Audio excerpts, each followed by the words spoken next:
Nantes bouge, invente, agit, se raconte. Nantes, inspirante. Un podcast de Nantes Métropole. Souvent, je m'interroge sur. Je pense qu'on est dans une société actuelle où peut-être on remet en question ce modèle de performance à tout prix, de pousser cette machine loin. Et des fois, je me demande, mais pourquoi tu participes à tout ça ? Je crois que ce qui me raccroche vraiment au départ à la psychologie et à l'intérêt que je porte à ces questions-là, c'est mon vécu d'athlète. C'est les questions que je pouvais me poser, auxquelles j'avais pas forcément de réponse. Et ça me passionnait de comprendre comment fonctionnait l'humain et dans toute sa complexité et dans la complexité aussi des situations de performance.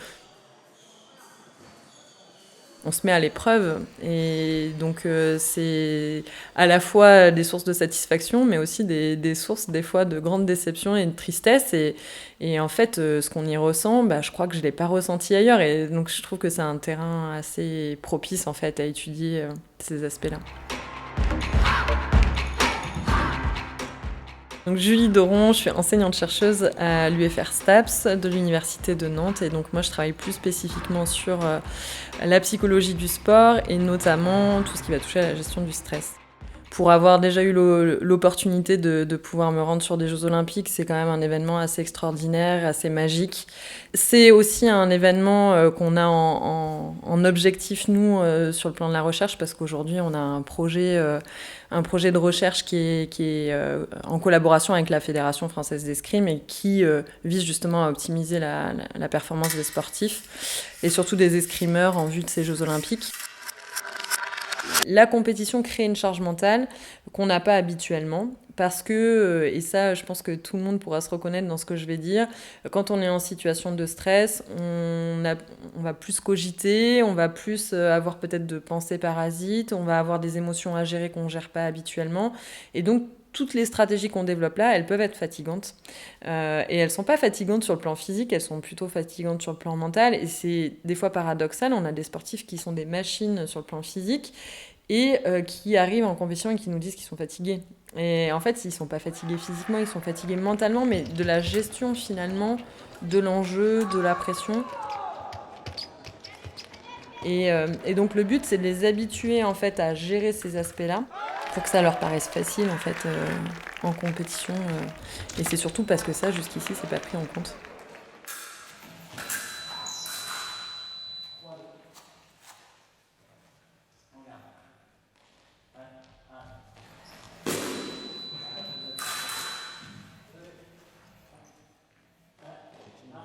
Donc nous, notre projet, il s'appelle Train Your Brain.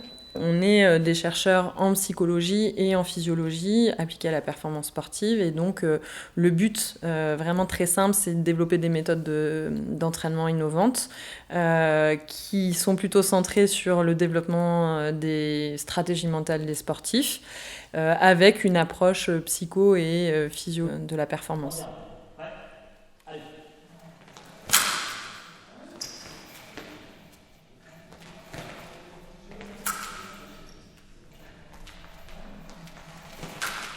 Donc l'originalité en fait de toutes les méthodes qu'on souhaite proposer, c'est qu'elles soient intégrées à l'entraînement.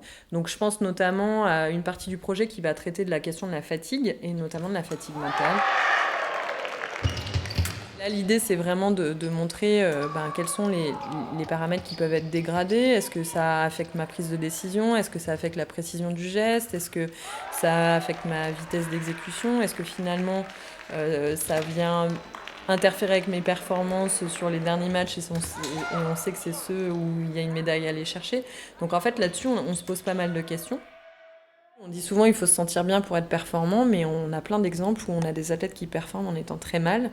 Et des fois, on peut se dire à quel prix, en fait, je vais chercher de la performance. On a plein de sportifs qui, aujourd'hui, reconnaissent leurs limites et je trouve ça extrêmement bien, non pas par rapport à nos projets de recherche, mais plus par rapport au message que ça envoie aussi à la société en général qui idéalise un peu ces athlètes comme étant des héros, des gens qu'on met sur un piédestal, qui sont capables finalement de faire face à tout. La médaille, et c'est un petit peu quand on discute avec les sportifs de haut niveau, on a l'impression que c'est ce qu'on va chercher. Et puis finalement, je crois que les sportifs vont surtout vous parler du chemin, ce qu'ils y ont trouvé sur ce chemin et la connaissance qu'on développe de soi et des autres. Nantes Inspirante. Un podcast de Nantes Métropole.